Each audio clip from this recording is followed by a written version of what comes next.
Hello, hello, Ryan. Welcome to the Mentally a Badass podcast. I'm so happy to have you today. Hey, Justine, I'm so happy to be here.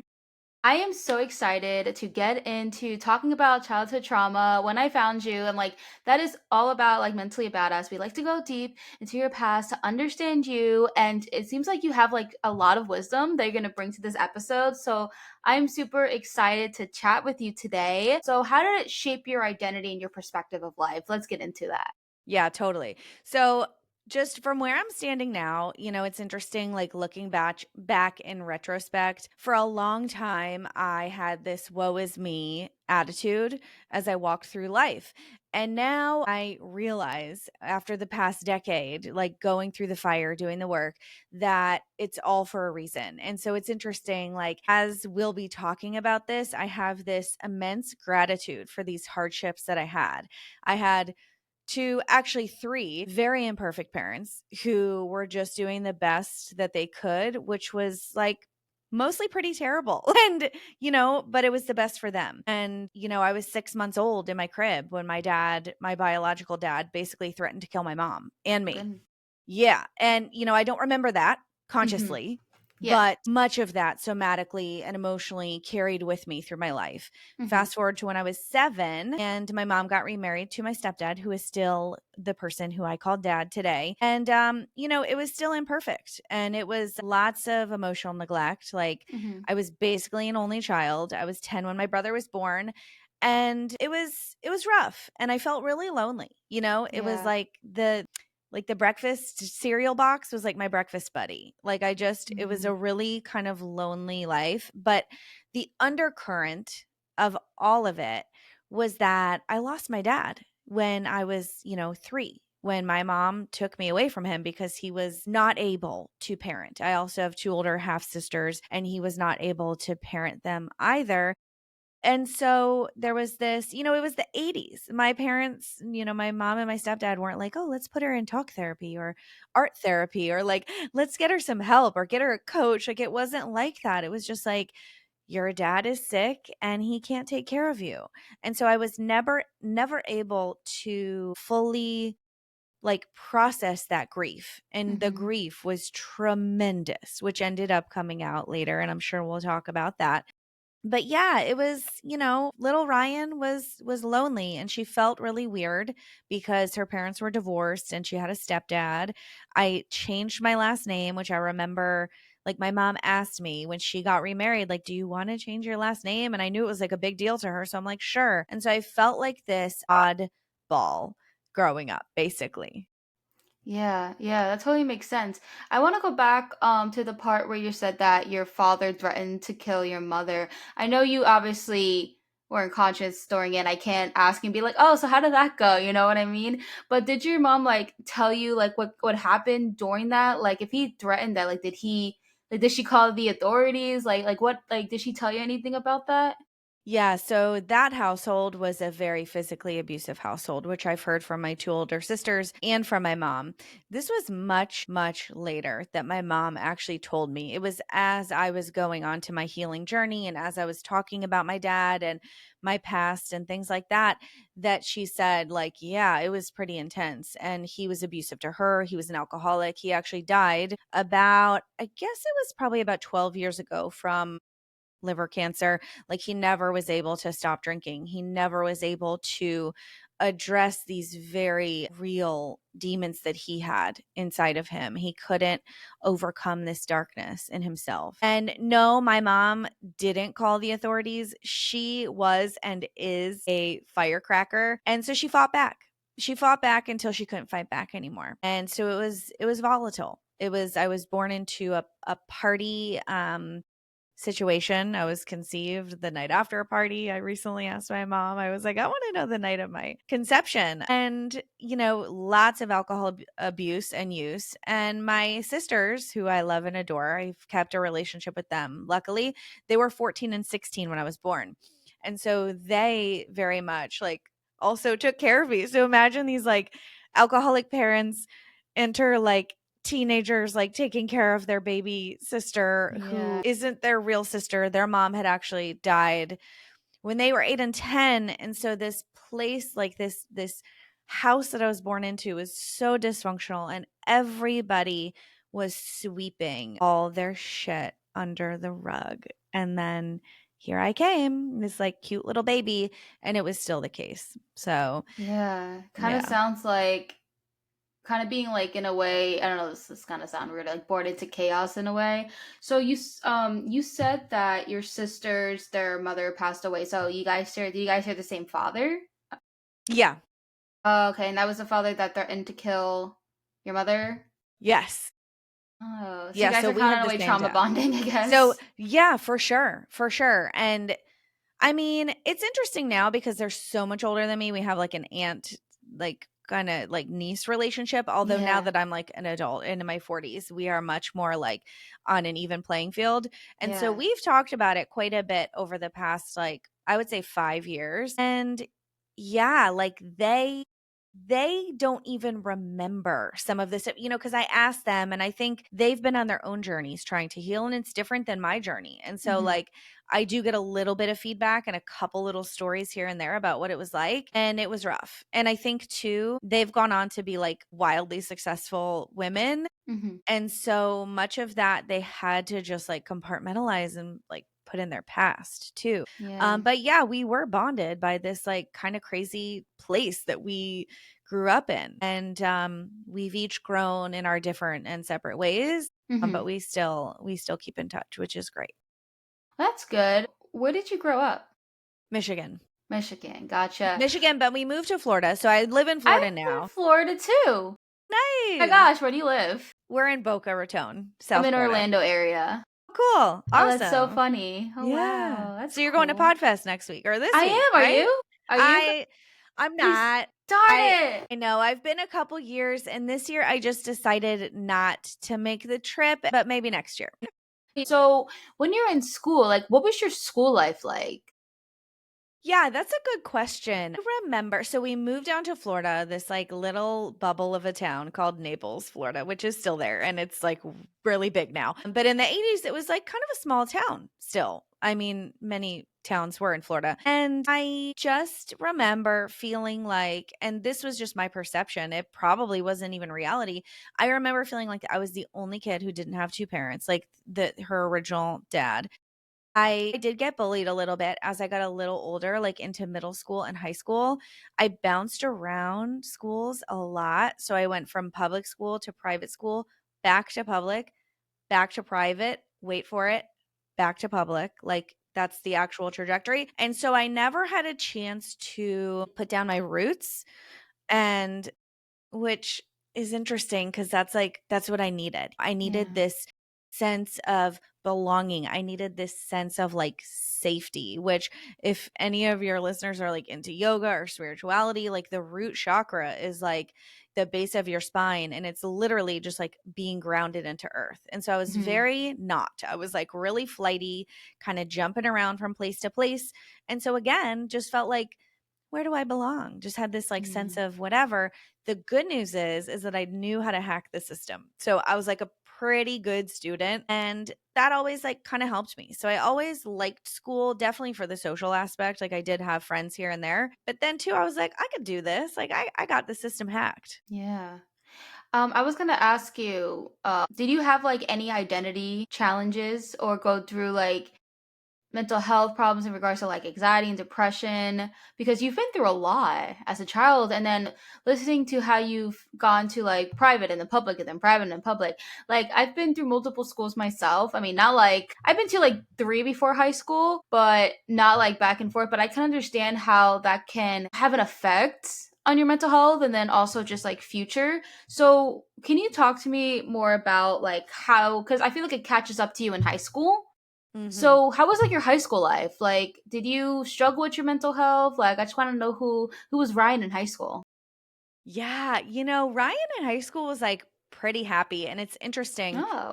She had coping mechanisms by that point. Mhm. Sex, drugs, and rock and roll, basically, and alcohol. And so by that age, like I think about 15 is when I started like drinking. I started Mhm. recreationally drinking and kind of sneaking liquor from my parents' liquor cabinet and kind of like sneaking out and going to parties, that kind of a thing.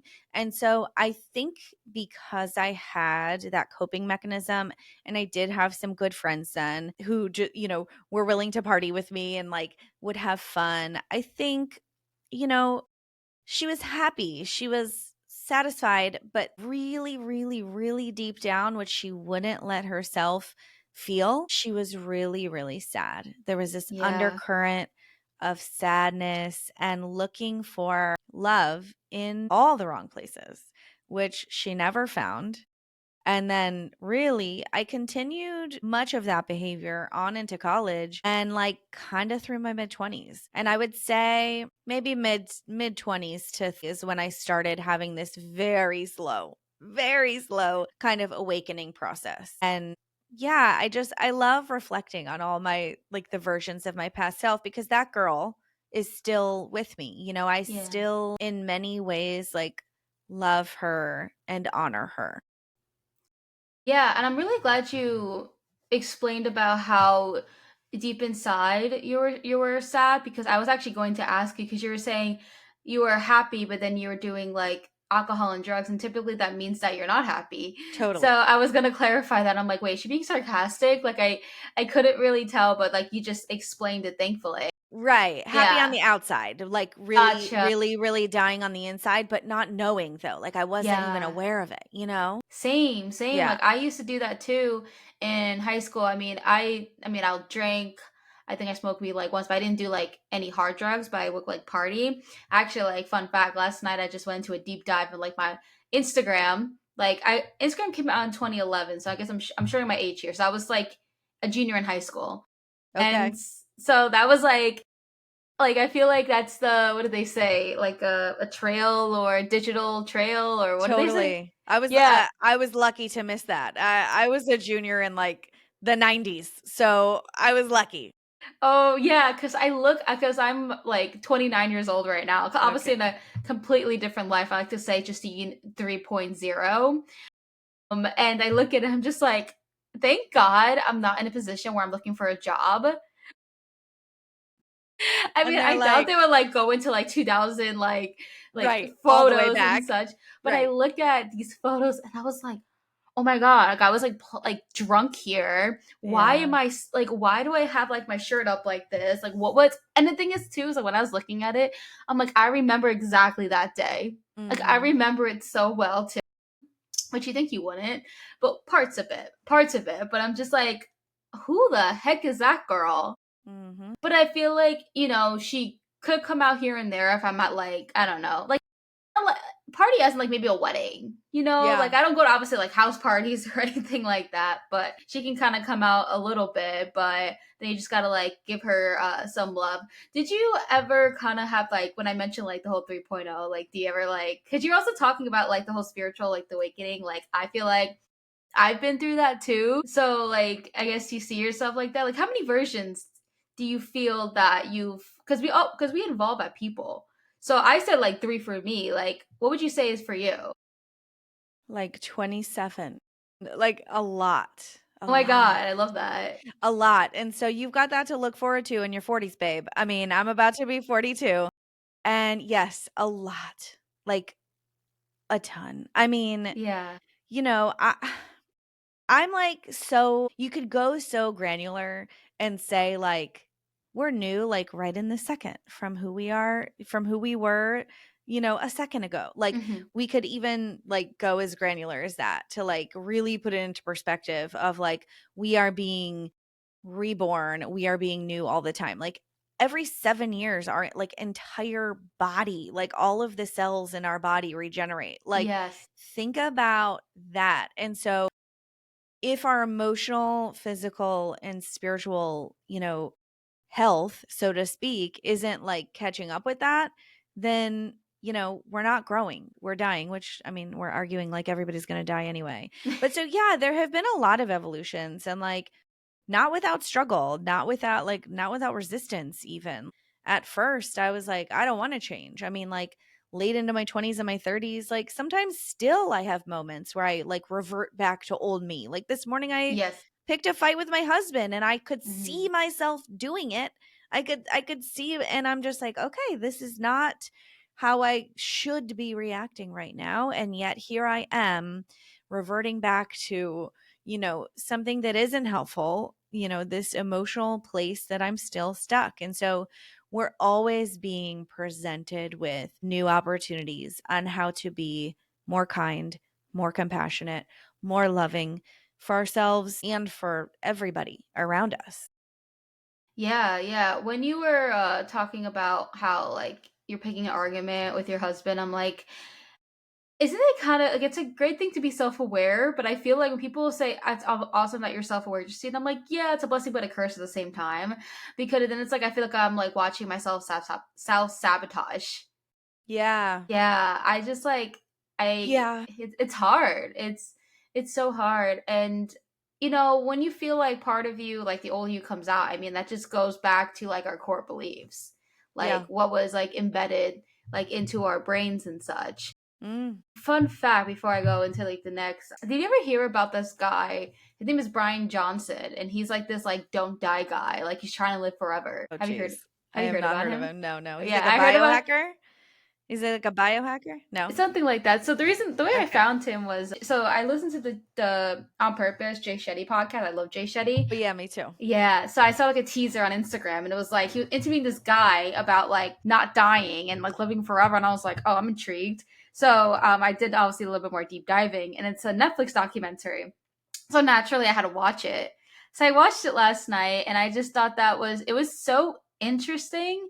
And he was basically saying like about the mind, it's like we're wired to just destroy ourselves. And it's like he was talking a lot about like working to get out because like society makes us in that way. Like it's kind of hard to heal ourselves and do what we're like doing now, like for example like exercising and eating healthy, because the way like at least in America is set up, it's like you're coming home from work, you're seeing fast food everywhere, you're like watching TV, and it's like people on social media, which by the way I want to go into later about like the whole how you had the whole mindset of like your life is woe or what was me. Yeah. I like to talk about that because I do see so many people, especially on social media, and I'm sure you could agree on that, especially like on threads or TikTok or whatever. It's like and I see that. And I've been like that too. Like I look at Facebook memories and I look at my old self and I'm like complaining and such about like, oh, the world sucks.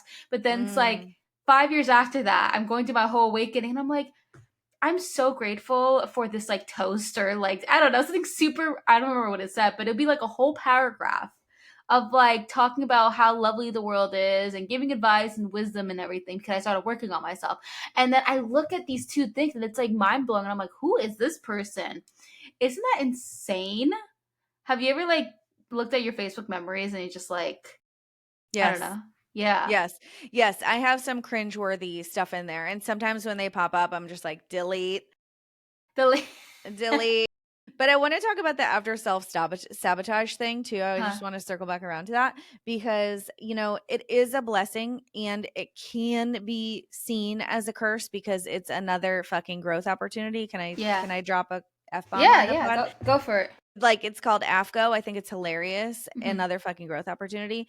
And it is because their growth is never done. There is never not an opportunity to do better. And this is not in like a hustle type way. It's just like to show up more present and more kind. Like that's it. Just like love everybody. That's it. And we could work our whole entire lives on just being more loving. And so, yeah, I just wanted to say that. And then, so to have the tools also. So, like, after the picking the fight thing, I went back and I went, okay, I went through it in my head. I realized what my thought pattern was doing. And my thought pattern continued to put me in this self righteous, I am so right, he is so wrong, da da da da. This is why this. I started thinking of old fights. I started thinking, this is why this. And I realized and saw this ticker tape in my mind going like a million miles an hour, and I let it go and I watched it and I saw it and I felt what needed to be felt. Finally, I came out of it, like just out of the ticker tape and went, okay, what next? So my husband and I had a conversation. I focused on me. When you like, I feel this way. I really need this. My perception was this. And then he said his perception was that. He really needs this. And we were done. I love you. Have a great day. That was it. And so Yeah. having the tools, like after we see ourselves sabotaging, after we see ourselves like becoming aware of the patterns, the awareness is not enough. It's the action Mm. that has to take place after we screw up for the billionth time. Yeah. And it's like repairing with our kids. If any of you here are parents, like saying I'm sorry is just like a very simple thing. Just I'm Yeah. sorry. I'll try better next time. And then also like 0 to 7 years old, you were talking about this guy who was like talking about our culture, kind of is what it sounds like as Americans. And I want to say that like when we have children, we have a great responsibility, like a great responsibility, not to like have them live in a bubble, but to really discern, like really decide what we want the culture of our homes to be like. And I know like culture is still out there, like it's still prevalent. We're still swimming in this water, but we have a chance and a choice to make this home of ours Mhm. a sacred, loving, I mean, it's not perfect, it's not fucking Pollyanna, it's not like that, but we keep them from things that would harm them, nourish them. Our jobs as moms are to nourish and to Mhm. protect and to guide. That's it. That's Yeah. all. Nourish, protect, and guide. And when you think nourish, it's like, well, yeah, like I put food on the table, whatever. No, like you fill them. You literally, when you become a parent, especially a mother, you fill your child up with love. You fill them, fill them, fill them. And if you are not filling them with love, they are getting filled by something else on the Yeah. outside, at school, on the TV, That's on a the good fucking point. iPad. So you fill them, you fill them, you fill them to max capacity, the love, the compassion, the patience, the gentleness, all of it. That is our job. So I wanted to say those two things. And now I forgot Yeah. what you wanted to say, the woe is me thing, right? That's it. Hold on, I just want to go back to that. That was such a good point. I feel like maybe subconsciously I would think like that because people may think, oh yeah, it's common sense, love your children, but other generations would think like, well, I feed you, I put clothes on your back, like you have a place to live, and they always use like those three things, be like, Yep. respect me, I do this, Yep. and it's like even though obviously that's fantastic, like thank you for not starving us and not keeping us like naked in the cold, but it's like you make it seem like it's like clocking in for a job or something like or like you like you're it's kind of like thinking like you're like a babysitter or just to fill those needs but then they don't think about like the other needs and if you're not filling with that love and you're neglecting you're not home or you're not like it's just then yeah they find it somewhere else Correct. that yeah like that Correct. absolutely makes so much sense and then the whole let's go back to the whole like culture society thing is that when people are in high school they would say like oh, you could be peer pressured into drinking right but I know people who didn't do that who didn't go and drink and have peer pressure and such so I guess that could potentially maybe at home like they got love and we're not obviously in the home with them, but it makes a lot of sense because like I said, I do know people who've never drank, who like at a normal like when I listen to some people, I'm just like, man, am I was my life like really that like Yeah. I talk Some people about it, I'm like, Yeah. Well, I mean, the beautiful thing about like leaning to drinking, leaning to these substances, as long as you can eventually get out of them, is that it is coping.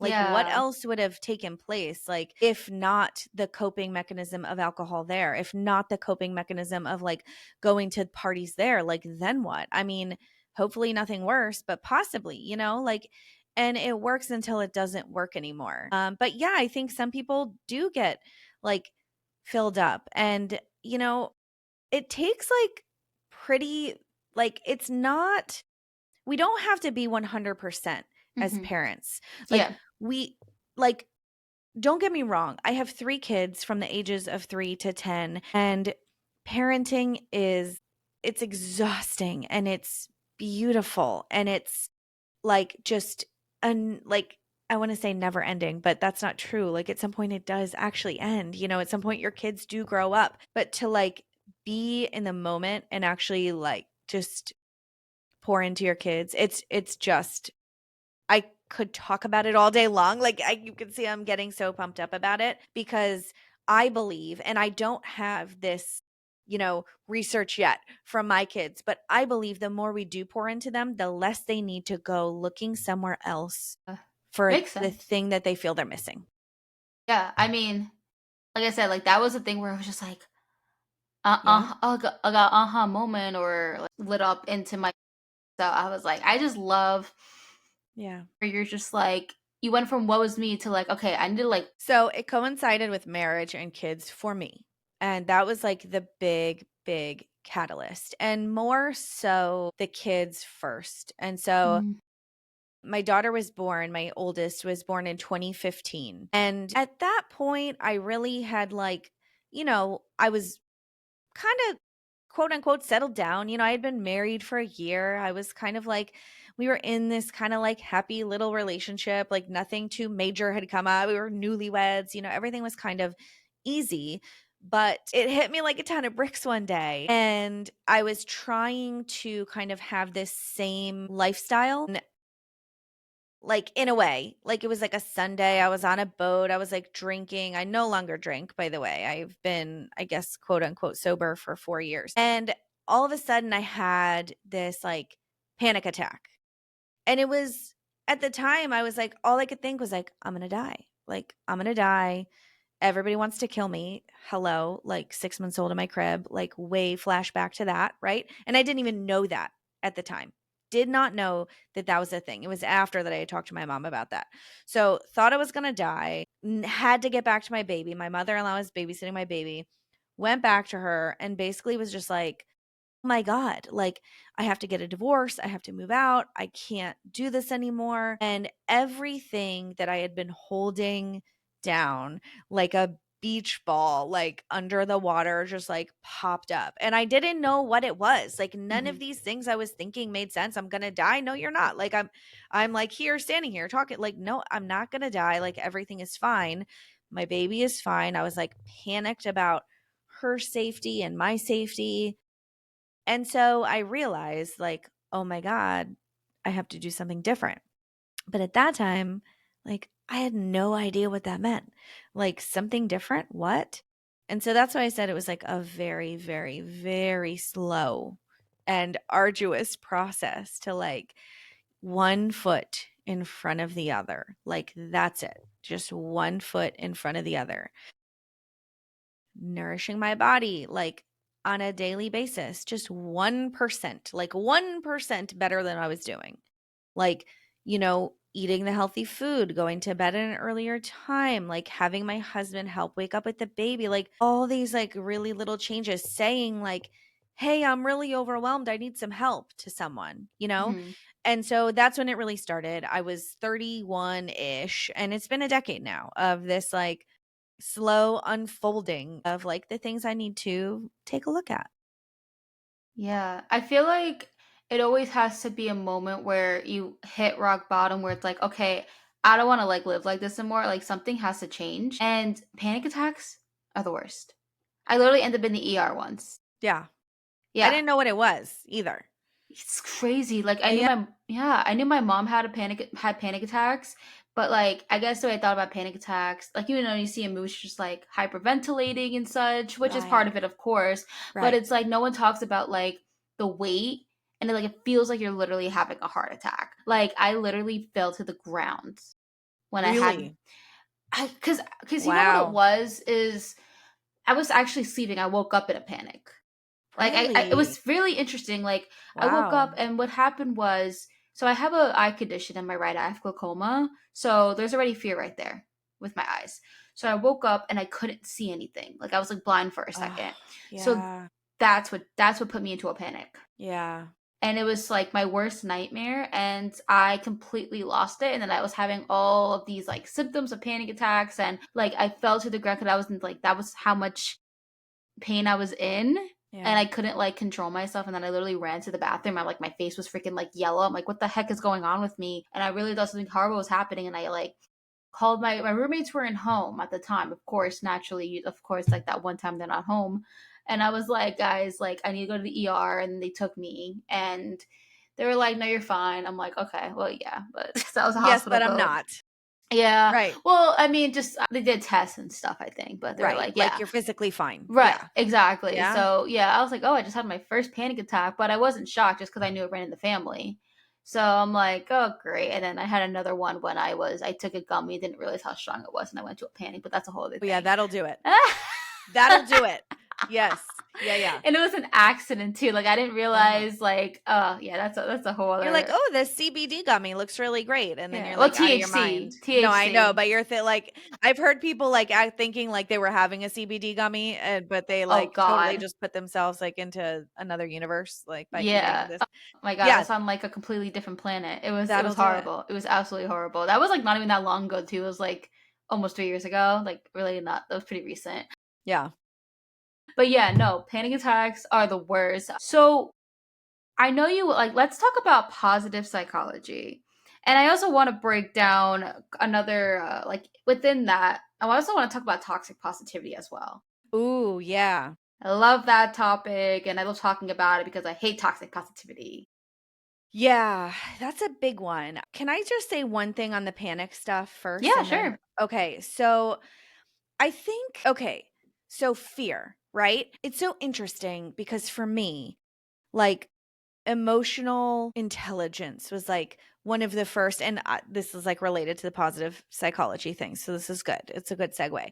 But emotional intelligence was, like, the first thing that I, like, educated myself on, and I was Hmm. like, "Whoa, there's all these emotions. Look at this wheel of emotions." Like, if you've never seen a wheel of emotions, Google "wheel of emotions" and, like, let that blow your mind to see how many emotions there are, because if you're anything like me, you think, like, past me, I thought there were like 3 emotions. I thought it was like happy, sad, and angry. Like that's it. But there's so many and they're so nuanced. And so I found myself like leaning into like, oh, look at all these feelings. What am I feeling now? And being able to name the feelings and being able to like identify what different body sensations I got when I would have these feelings.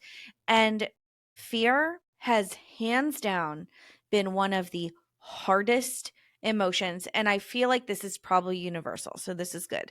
It's been one of the hardest emotions for me to address because when you are in fear, you can literally not calm down, like, until it's, like, through you. And then once you calm down, you're like, "Why did that happen?" And da da da da, and then you add to the fear with this, like, anxiety type thing.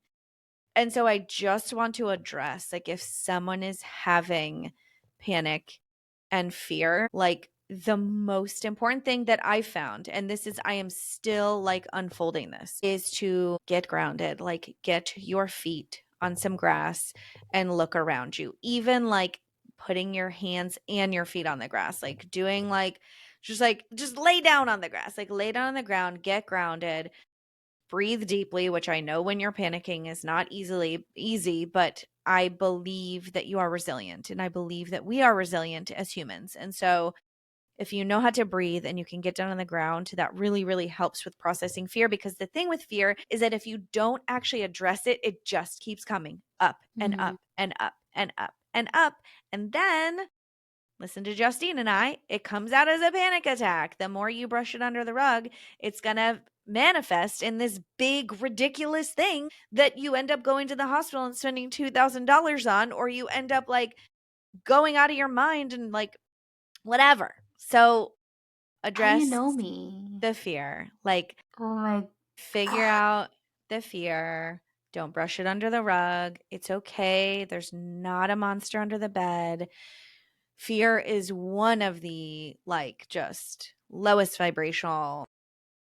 You can't get anything rational done. You can't get anything good done in fear ever. Look at those, like, look at those monsters in your closet, people. Sometimes you Hmm. have to go in and you have to be brave enough. You have to take a look at it. So I just really wanted to say that because I think it's so important because I wanted someone to say that to me 10 years ago. Wish you said it to me when I like Yes. needed it, so I could have avoided that Yes. panic attack. Yes, yes.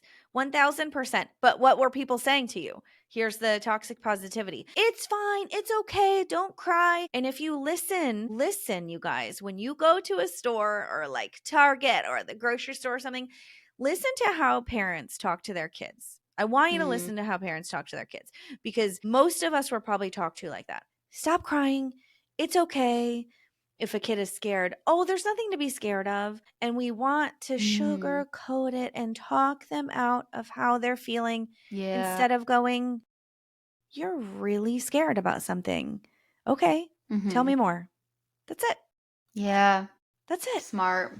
Yes. And so, us as the adults, us as the emotionally aware people, us as the people who are growing and evolving, we have to be able to hold space for our own emotions, but for other people's emotions.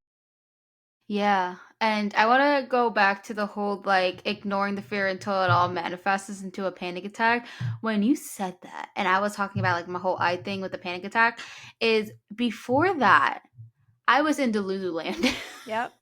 But the thing is though, is that I think in the back of my head, like I knew it was, but I never really processed and accepted of it because I think what it was is that I guess I just thought it's like if I'm out here having anxiety and fear, it's not going to be helpful for me. Like I kind of just have to live with it.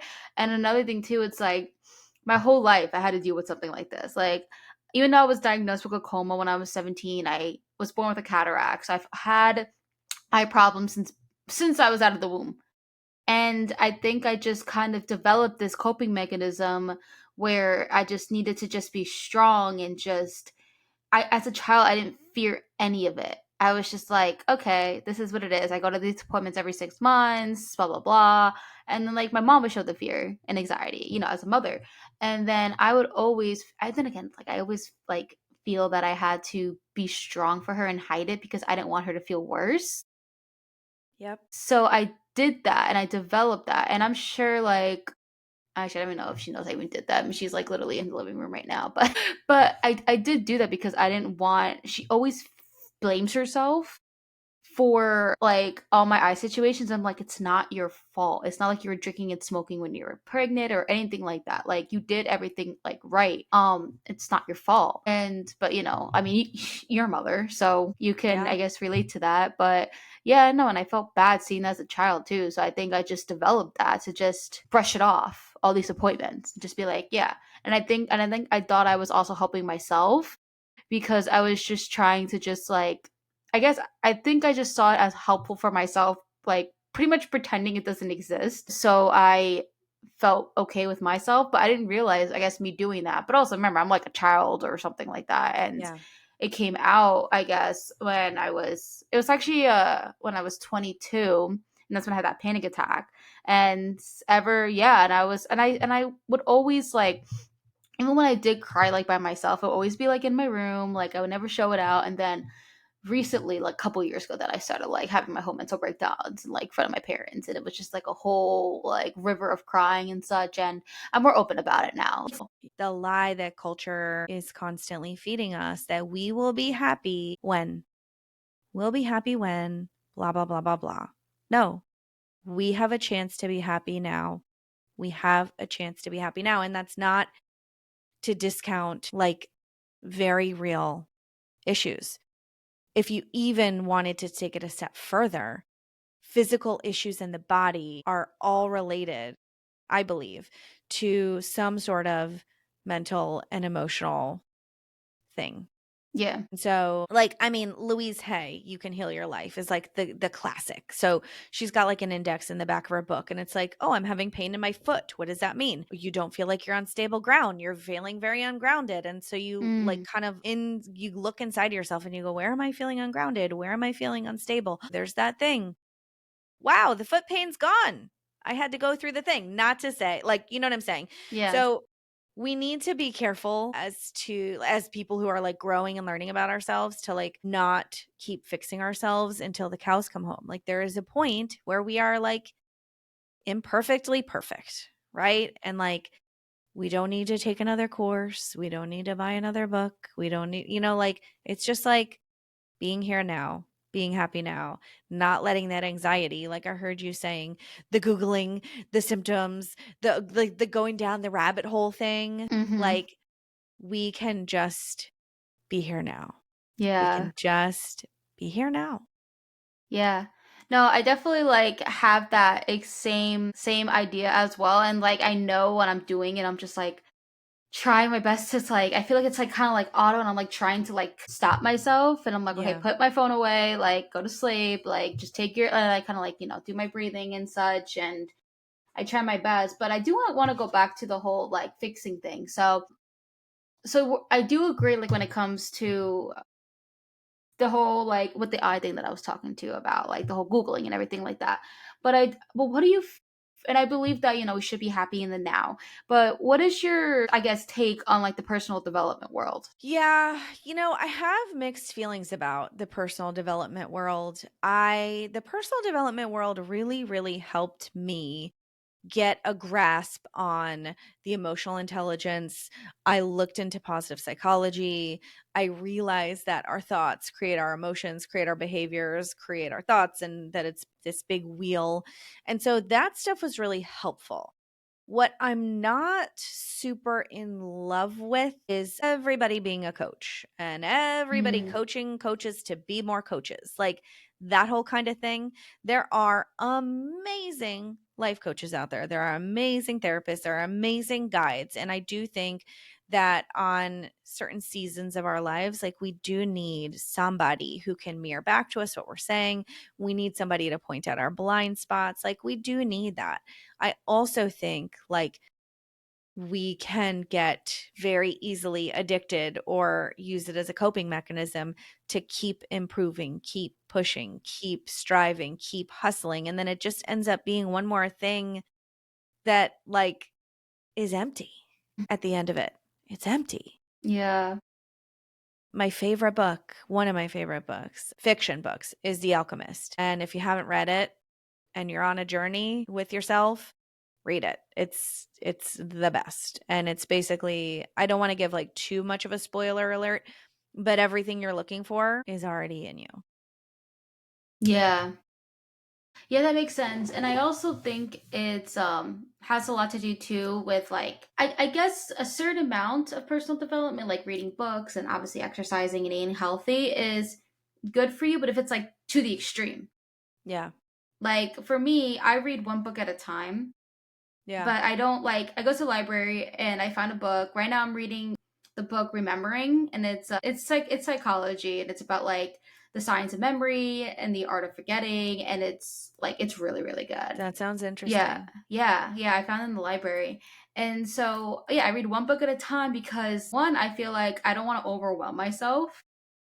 And then even if I'm watching a show, like a series, like I can only watch one show. I can't be like it's gonna make me lose it. But anyway, going back to the reading part, and then I also working out. I when I was 19, I used to work out like I wouldn't say every single day, but when I did, it was like 2 hours. So I don't think that's too extreme because I know people who worked out like twice a day. Wow. Yeah, I've known people, but this particular people I have in mind, I knew they were fighting with themselves, with like their Yeah. body and everything. See, Yeah. when it comes to, yes, I think we can definitely separate kind of like, let's say, a healthy form of personal development versus like a toxic. Yeah. Yeah. And I Yeah. mean, it's like a cliche, like everything in moderation. I think that's true. Yeah, I that's kind of what think I was like, saying. yeah, yeah, I hear you saying that for sure. Yeah, I feel like that costs to be a pretty good topic too. About like the challenge, like the red flags of personal development or like the toxic parts of personal development. I feel like people will be like, "Yeah, that sounds interesting. I should make that like a Yeah. solo episode or something like that." That Yeah, would that would be a actually, good one to do yeah, because if you think about it, okay, coaches are marketing like your biggest problem to you and like yeah, how, and like, think about that. Like, you know what I'm saying? They're like, and it's a business. And I love that there are small business owners out there. I love that there are coaches out there. Don't get me wrong. And like, there are these promises on who you can be, what you can do, and how this person can help you do that. hmm But any coach, anybody that tells you that they have some sort of secret key or answer to hate that. your problems, like, Run the other no. way. Yeah, you Hate have that. the keys. You have the answers, and a good coach will guide you to go on a journey within.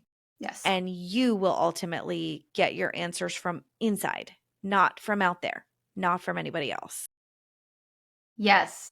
I completely agree with you on that. Anytime I see things like, oh, the secret to happy life, or and I'm just like, this is BS. Like even so I interview coaches like all the time from, because of how much you know that. But there was, and everyone was awesome. I loved all of them. And they all had their own niche and I learned so much. There was this one coach and she was really, really, really good. She offered me like one free session. And I was like, okay, sure. I'm not gonna say no to that. At the end of the day, I didn't like move forward because it was really expensive.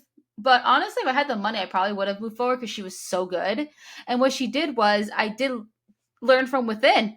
I had Yes. one of those moments where I'm just like, I actually like started tearing a little bit. And Yeah. if I'm tearing, that means you're a good coach. Yeah. That means that you're not just giving me stuff from Google. You're not just telling me what to do. You're Yeah. asking certain questions that's making me think a certain way. And Yep. things are coming out. And now I learned some things about myself and now I know how to help myself. It's crazy, right? So Yeah. anyway, I wish I could afford her because she was fantastic. One day. One day. Yeah. Not yet.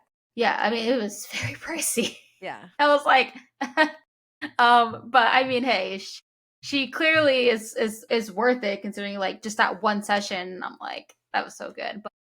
But yeah, no, I like run the other way if they're like, oh, I have the secret. I hate when they like guarantee things to you because especially like if you're praying for certain things that requires you to perform a certain way, the person who's coaching you cannot guarantee because they don't know you. One Right. thing, you know what I mean? It's like for me, like I'm big at doing the work, right? But there's some people who want like a quick fix.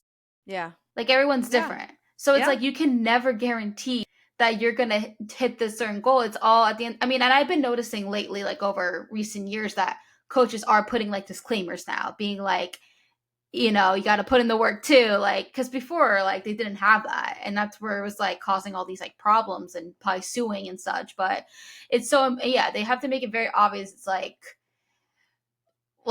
we're here to guide you. By the end of the day, it's like you're doing the work.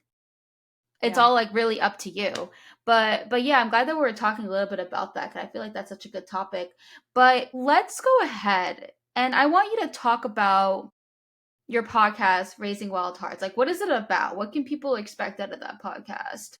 Yeah, so it's a lot of what we talked about here. It's like mind, body, soul. And the Hmm. mind is like really, just mentally being a badass. Hello.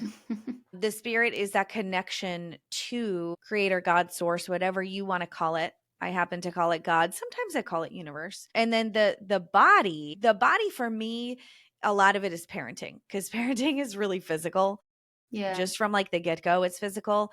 And so it's just this like psychology, spirituality, and parenthood mixed with like just a little touch of sarcasm and a whole lot of love. Like whatever I do, I aim to be loving. I aim to really help whoever's listening. So like before I record every podcast, I did it before you and I jumped on.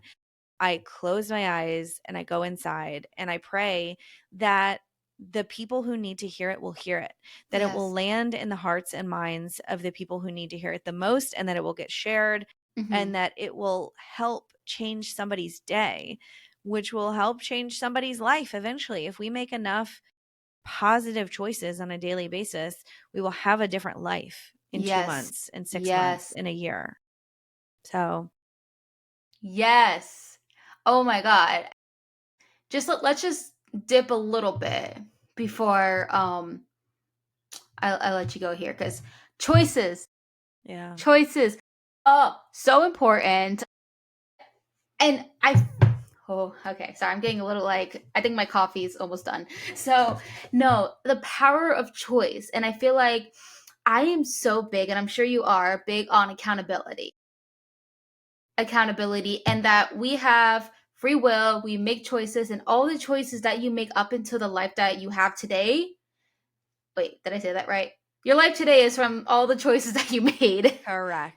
And Yep. so many people that I see, they just blame external, like just life, like around you. And it's like, and I actually like posted on my Instagram last night. about saying, because obviously there are a lot of bad things that goes on in our country, in our world. We all know that. I mean, it's in our face every single day, and there's really important things. But I have a big belief that we need to heal within ourselves first, because if we want to go out there, we want to help people, right? We can't do that when we're like fighting with ourselves. Correct. It's not effective. And so I was saying on my Instagram, it's like we all want peace on earth. We always talk about, I wish for peace on earth. But how about we first focus on the peace within ourselves? Because if we all focus on the peace within ourselves, then there's going to be peace in the world, because we're humans. We're the ones who are like destroying the planet. Like the corrupted politicians, like they need to heal within themselves. And people who are stealing, the people who are raping people, killing people, like all of those people who are destroying our world, country, whatever, they need to heal within themselves. Yeah. So, and it's just like, then there's us. I mean, obviously, we're not out here being extreme doing things like that, but we need to focus on ourselves. And then we could also help people like we're doing with both our podcast. Yeah. So it like spreads that love and such, and hopefully reaches the right people, and we create a better world. Yeah.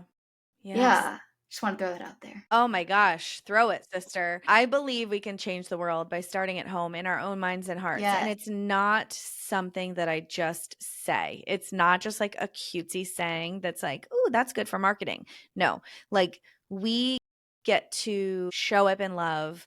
Like we get to roll our shoulders back and put our hearts out and actually physically be more loving. We Mm-hmm. get to raise the next generation of nourished, protected, loving children who will then create nourished, protected, loving children. So, Yeah. we are cycle breakers, we are Mm-hmm. change makers, we are revolutionaries envisioning a better future for our Mm-hmm. country and for our world ultimately. Yeah. Like when we step into our power, when we choose loving thoughts, choose loving action, that will ripple out, whether we have a podcast or a platform or social media account or not. It ripples out. So if you feel like you are too small to make a change, I am calling your bluff, because I used to think I was too small to make a change too. I remember thinking that as a kid. Well, what am I going to do? Like I'm powerless. And in a lot of ways as a kid you are, but as I've grown into my person and my power and my love, I have seen people around me change. I can Mm-hmm. walk into a room being loving and the Mm-hmm. room changes. It Yeah. works. It It works. does. Yes. And it's all like energy and such too. Yeah. You know what they say? Kind of, I feel like I could talk to you for like 20 years, like 20 years, Totally. 20 hours, 20 years. Yeah, 20 years, 20 hours. Let's think Yeah, of that it. works. Time is an Hopefully we illusion. can be in contact for 20 more years. Yeah, right. But they'll always say like, oh, there's like one bad apple that can make everybody rotten in the class. Although like that could be true, but we also have to work together to not let that apple influence you into turning into a bad apple yourself. Yes. Yes. The power of loving people connected together does not let that Mm-hmm. bad apple seed again, right? Mm-hmm. The way to get rid of the darkness is not by punching it in the face. It's by turning on the light, Yes. you know? Yeah. That's beautiful. Well, Ryan, thank you so much for coming onto the podcast. I appreciate you taking your time to sit down with me and give all of your wisdom, and then also helping me too. Like I just learned so much about myself today. Like it's so Amazing. therapeutic. So I really appreciate you. Thank you so much for having me. This was super fun and I loved it.